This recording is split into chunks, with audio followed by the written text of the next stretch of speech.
Some of the ones that I've stopped using over the years, I don't do any sort of spelling tests anymore. I know that some people still do. And I'm not going to kind of get into that. That's a whole different conversation. I don't do spelling tests anymore. I rarely do a formal test. So for things like I said, for social and science and health, a lot of my assessment is going to be based on projects or what I see the kids doing in class. It would be, well, I mean, I can't think of the last time that I gave a content test or an exam to students. I think, things like tests, things like pop quizzes, we don't do those anymore. I don't do those anymore. Um, I think we're paying much more attention to kids' mental health and the levels of anxiety that they're bringing. Um, Kids' mental health is at a crisis level right now, and we try to make things as supportive in class as we can so that there isn't that high pressure. We know a lot of kids that get testing anxiety. We get kids that don't want to come to school on a test day or that have an upset stomach. Once we can move our assessment practices away from those kinds of expectations, we're going to get a more authentic kind of assessment. So tests, pop quizzes, that kind of thing. The other thing that I don't do is I don't give homework. Um, First of all, the kids work really hard for me during the day. I work them hard. I've got high expectations. They do their schoolwork for me while they're here.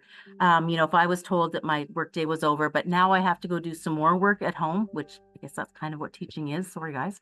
But they shouldn't have to continue to work. The other problem with homework is there's no way to determine if that assessment is authentic. We don't know who collaborated on that project. We don't know who did the writing assignment. Recently, I had a student who did some work at home. He hadn't been working in the classroom, and when he brought it back, it was like this incredible piece of writing that I had never seen. This kid had never done anything like this. So I sent a message to his parents, and I just, hey, like, this is amazing. We don't usually see this caliber of work. Thank you for having him do it at home. But could you just tell us like what kind of supports you use so that we can, try that in school so that we can see the same kind of results? Well, it turned out that Dad basically asked him the questions, and then Dad typed it on the computer, and the kid copied from the computer onto a piece of paper and handed it in.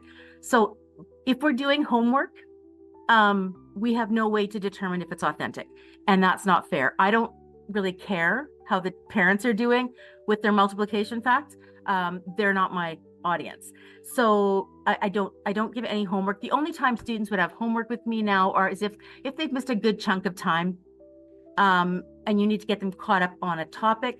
But even then, when they got back with that assignment or with that work, my assessment practice would not be based on that. It would be based on a conversation that I would have with them or an observation with them so that they could explain to me what their understanding is. I think maybe a better question is kind of what are the things that we're doing instead with assessment? So we've modified a lot of things like homework. The other thing that we've modified, I think, a lot is group work. With group work, you assign a group some work. It's really hard to tell who did what work. And then is it fair or authentic to give them each the same mark? So we do a lot more around self-assessment, where the kids have to reflect on the outcomes and they have to assess themselves. How well did I meet those outcomes? The other important thing is it used to be the teacher decided, this is what your project needs to look like. This is what it needs to have. I tend to use a lot more co-creating. So if we're using a rubric or if we're writing down expectations for an assignment, the students are always active in that. So guys, this is what I need you to do. Here's the outcome. This is what I need you to show me. What do you think that's going to look like to get a meeting? So what do you think you're going to need to include or do so that I will say you've met these outcomes?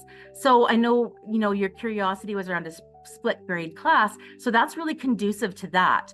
Your grade 5s, this is your rubric. What's this going to look like for your outcome? Grade 4s, what's this going to look like for your outcome? So we've taken assessment now, and I think we've made it kinder.